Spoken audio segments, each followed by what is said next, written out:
Hey, what's going on, guys? It's Jay, MorninAfterKill. Usually before I do a video, I amp myself up. I get hyped up to, really give you guys the emotion and the whole experience of how excited I am to bring you a video. But this is a video that I'm not very excited to make.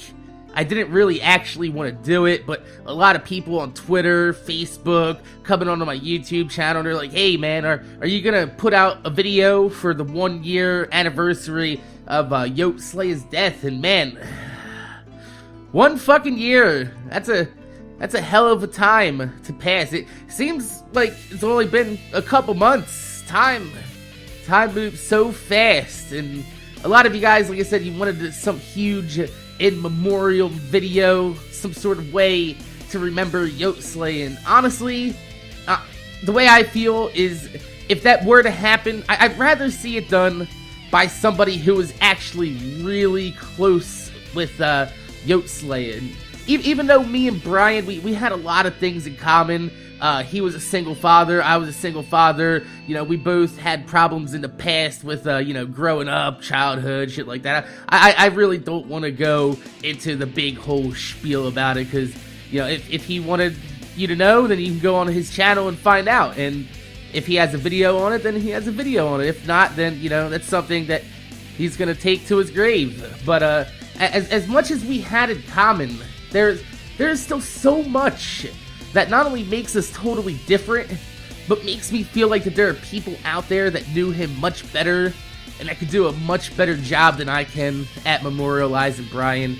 I mean, there's people out there like Tom Syndicate, who knew him pretty well, Wicked Shrapnel, Predictable Nova. You get the point. But I will say that the Brian that I had the short pleasure of getting to know, he was a cool guy. Like I said, he was a single father. He loved his shit out of his kids, and I feel proud of myself for growing my channel in the same community as Yote, who in my opinion was one of the better YouTubers that I've come across in my time of doing this. So to gain a following in the same community as him while he was in his prime growth time on YouTube, it makes me proud to say that I was able to hold my own against one of the best out there. You know what I mean?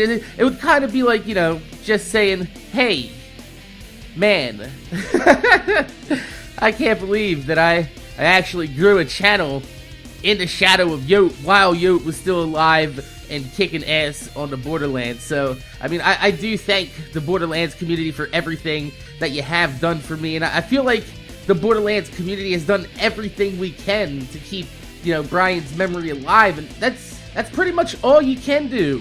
When somebody passes away, you gotta remember them. But at this point, I feel like enough time has passed that if Brian were here, if he was sitting here 1 year right from now, he'd tell us, we're all retarded for still even mentioning the subject. He's the type of guy that wouldn't want you wasting the little time that you have in this life crying over his death, especially 1 year later. And I feel like that's the type of guy that Brian was, because, like it or not, we're all gonna die, man. It's the only thing that is guaranteed in this world, is one day you'll never feel again. You're never gonna think again, and it might put a knot in your stomach. And even as you sit there right now, you're listening to this, probably doing nothing. At least the nothing that you're doing right now is still something. And it's sad to see somebody die. I've dealt with it a lot in my life, and no matter what, each time it gets harder and harder. I know people say that it gets easier with time and everything gets better with time. That's fucking bullshit, man. Don't let people fucking lie to you like that. Each time somebody dies in your life, it brings up feelings of the previous death, and it chips away at you little by little. But those little pieces that chip away, you leave them in places, man. Everywhere you go in life, everybody you meet, every place you live, little by little, you leave little pieces of yourself with other people. And that's why it's so hard, when somebody so young dies, is because you can see how fast life can end in a heartbeat, in one instant. Here today, gone tomorrow. And how many pieces that person still had left to give to the world it hurts to see that person can no longer share their life with other people, and it can leave you hurt.